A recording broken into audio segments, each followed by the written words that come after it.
السلام عليكم ورحمة الله وبركاته. معكم دكتور هيثم، دكتور العيال. أولا كل سنة وانتم طيبين بمناسبة رمضان، ربنا يعيد عليكم بالخير إن شاء الله. النهاردة هنتكلم بسرعة كده عن حاجة مهمة، ويمكن بنشوفها كتير في الأطفال وبالذات في الفترة بتاعة تغيير الفصول. آه، وهي تعتبر زي كمالة أو استكمال للجزء بتاع الفيديو بتاع الحساسية والحساسية الموسمية اللي احنا كنا اتكلمنا في الفيديو اللي كنا اتكلمنا فيهم قبل كده عن الحساسية.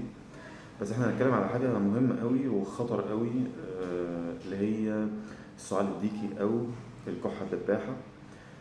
كتير قوي بنشوف اطفال من سن سنتين مثلا او 3 سنين لحد سن 10 سنين مثلا ولا حاجة.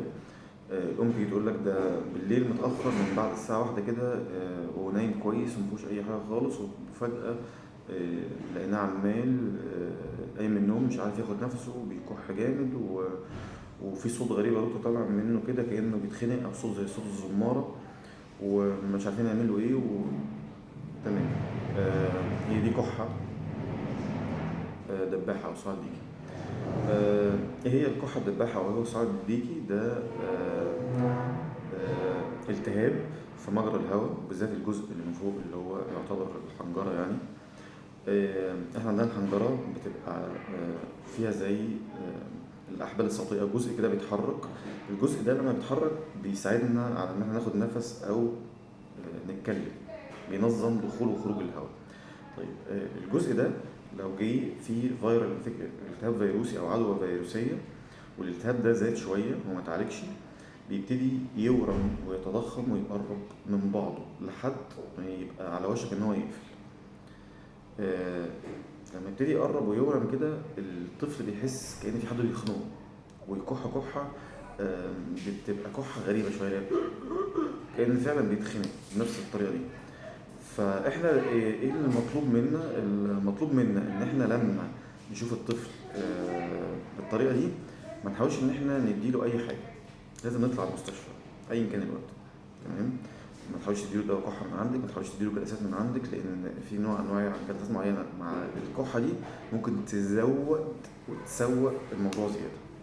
فاحنا كل اللي طالبينه ان احنا ندي الدكتور فرصه ان هو يتعامل مع الحاجه. طيب دي ايه سببها؟ زي ما قلنا كده التهاب فيروسي بيعمل عدوى شديده، وغالبا بتزيد بقى كنوع من انواع الحساسيه بالروائح الشديده، بالمجهود، بالعياط. فعشان كده بنحاول ان احنا نهدي الطفل على الاخر عشان خاطر الموضوع ما يزيدش.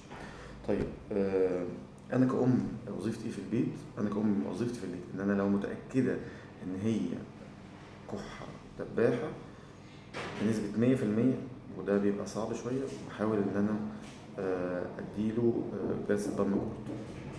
بس ده اللي اقدر عليه. طيب نطلع المستشفى، الطفل بيتعالج كويس ويتعالج صح عشان خاطر ما يتعبش زياده او عشان ما يتاخرش بيه. لازم الدكتور يبص عليه ويسمع صدره، لان احنا بنقول ان احنا بنشوف حالات جايه باختناق. الطفل بيتخنق خلاص، مفيش اكسجين داخله، بيزرق نتيجه لان هو اتاخر، الاب اتاخر بيه او الام اتاخرت بيه، او خد جلسه غلط. تمام، زي الفاركولين مثلا، يعني سوقت الموضوع زياده. الكحه الدباحه للأسف أطفالنا كلهم تقريبا بلا استثناء بيتعرضوا لها بنسب بقى، أو على حسب يعني القوة بتاعتها، من ضعيف لمتوسط لشديد، وبالذات في الفترة بتاع تغيير الفصول.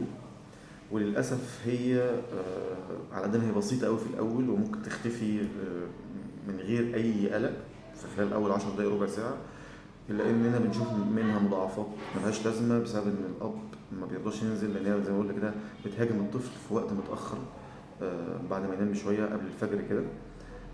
فالأب بيخاف ينزل بيه، يقول لك لأ وخليه للصبح، فللأسف بيجي بحالة أسوأ.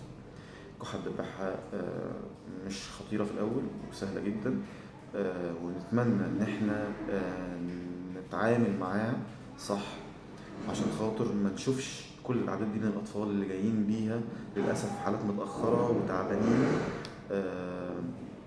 في حاجة بسيطة ممكن تتلم في الأول.